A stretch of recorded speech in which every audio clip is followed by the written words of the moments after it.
प्रभाग क्रमांक 2 मधून मी उभी आहे। माझं नाव रुखसार रईस अलवी। 2011ला पण मी नगरसेविका होते, 2011 ते 2016। त्या टायमाला आमच्या गोळकोट रोडवरून मी फर्स्टच नगरसेविका झाले होते। इथले खास करून अंतर्गत रस्ते अजिबात नव्हते झालेले। त्या टायमाला अंतर्गत रस्ते आम्ही केलेले आहेत। बाकी दुसरी लोकांच्या ज्या समस्या होत्या त्या आम्ही दूर केलेल्या आहेत। नंतर फर्स्ट वर्षी मी नियोजन सभापती होते। त्या टायमाला पूर्ण शहरामध्ये साइन बोर्डचं काम पण केलेलं आहे। त्याचबरोबर आरोग्य सभापती होते, 1 वर्ष पाणी सभापती होते। जितकं मला काम करता आलं तेवढ्या सगळ्यांच्या समस्या मी दूर करण्याचा प्रयत्न केलेला आहे। त्यावेळी 5 वर्षापूर्वी जे काम केलं होतं नाही, 5 वर्षांनंतर आत्ताचा फरक म्हणजे 9 वर्षाची गॅप पडली आपल्यामध्ये, बरोबर आहे? कसं पाहताय शहराकडे?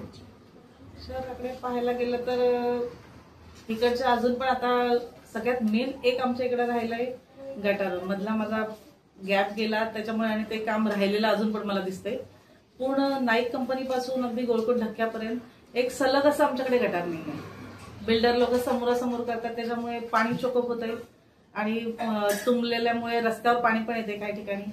तर सलग गटाराचं माझं मेन लक्ष आहे की आता जर मी निवडून येते सगळ्या तुमच्या लोकांच्या कृपेने, तर मी सगळ्यात पहिलं काम हेच करेन की पूर्ण सलग धक्क्यापर्यंत एक मला गटाराचं हे करायचं दोन्ही साईडला। समोरचे उमेदवार जे आहेत त्यांच्याकडे कसं पाहताय?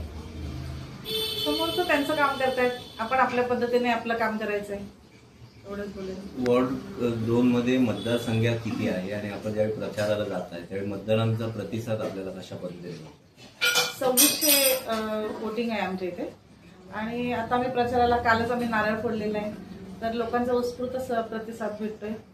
लोक खुश होत आहेत, परत मी उभी राहिले। ते लोक बोलतायत अलवी मॅडम तुम्ही उभे राहताय तर आता टेन्शनच नाही आहे। अगदी घर आमचं रस्त्यासमोर आहे, कोणी अगदी सकाळी 7 वाजता पण येऊ शकतो, रात्री 12 वाजेपर्यंत कधी मी सगळ्यांची कामं केलेली आहेत आणि असेच करत राहील। प्रामुख्याने कोणती कामं आपल्या डोळ्यासमोर दिसतात की ही कामं झालेली नाहीत, केली पाहिजेत?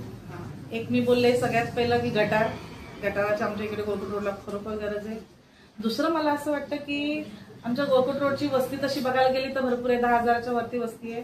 काही लोकांचं समजा वोटिंग गावात आहे पण आमच्याकडची वस्ती भरपूर आहे आणि इथे आमच्याकडे गार्डन नाहीये। तर मला प्रामुख्याने गार्डन करण्याची इच्छा आहे, कारण इथल्या मुलांना पण खेळता येईल तिथे आणि एक आमच्याकडे आरक्षित जागा पण आहे। तर मी गटार आणि गार्डन यासाठी जास्त प्रामुख्याने लक्ष देईन। त्याच्यामुळे मुलांना खेळायला एक जागा होईल आणि जी वयस्कर लोक आहेत ती लोक चालायला वगैरे पण फिरायला जाऊ शकतात तिथे। वेळ कमी मिळालाय आणि प्रचार करताना खूप धामधूम होत असेल, काय सांगाल एकंदरीत? म्हणजे बघायला गेलं तर एकदमच कमी टाइम भेटलाय, लोकसंख्या जास्त आहे, तर आम्ही प्रयत्न करतोय। अगदी कालपासूनच सुरुवात झाली आमच्या प्रचाराला। आम्ही प्रत्येक घराघरात जाऊन पोहोचायचा प्रयत्न करतोय आणि प्रतिसाद एकदम चांगला आहे। राजकारणाची खिचडी झाली असं म्हटलं जातंय, या खिचडीमध्ये आपलं निभाव लागेल, काय वाटतं? आता मला तर असं वाटतं लोकांनी काम बघितलं पाहिजे आणि लोकांनी आमचं पहिलं पण काम बघितलेलं आहे की जर आम्ही निवडणुकीत सामोरं जातोय आणि आमची करण्याची इच्छा आहे तर नक्कीच आम्हाला त्याचा चांगला रिस्पॉन्स मिळेल। मतदारांना काय आवाहन करू इच्छिता? सगळ्यांनी तुतारी वाजवणारा माणूस यांना तुम्ही वोटिंग करा। वरती रमेश भाई कदम नगराध्यक्षासाठी उभे आहेत आणि माझ्यासोबत शौका कादरी उभे आहेत। तर 3 तुतारीला मतदान करून आम्हाला भरघोस मताने निवडून द्या, इतकीच इच्छा प्रकट करते।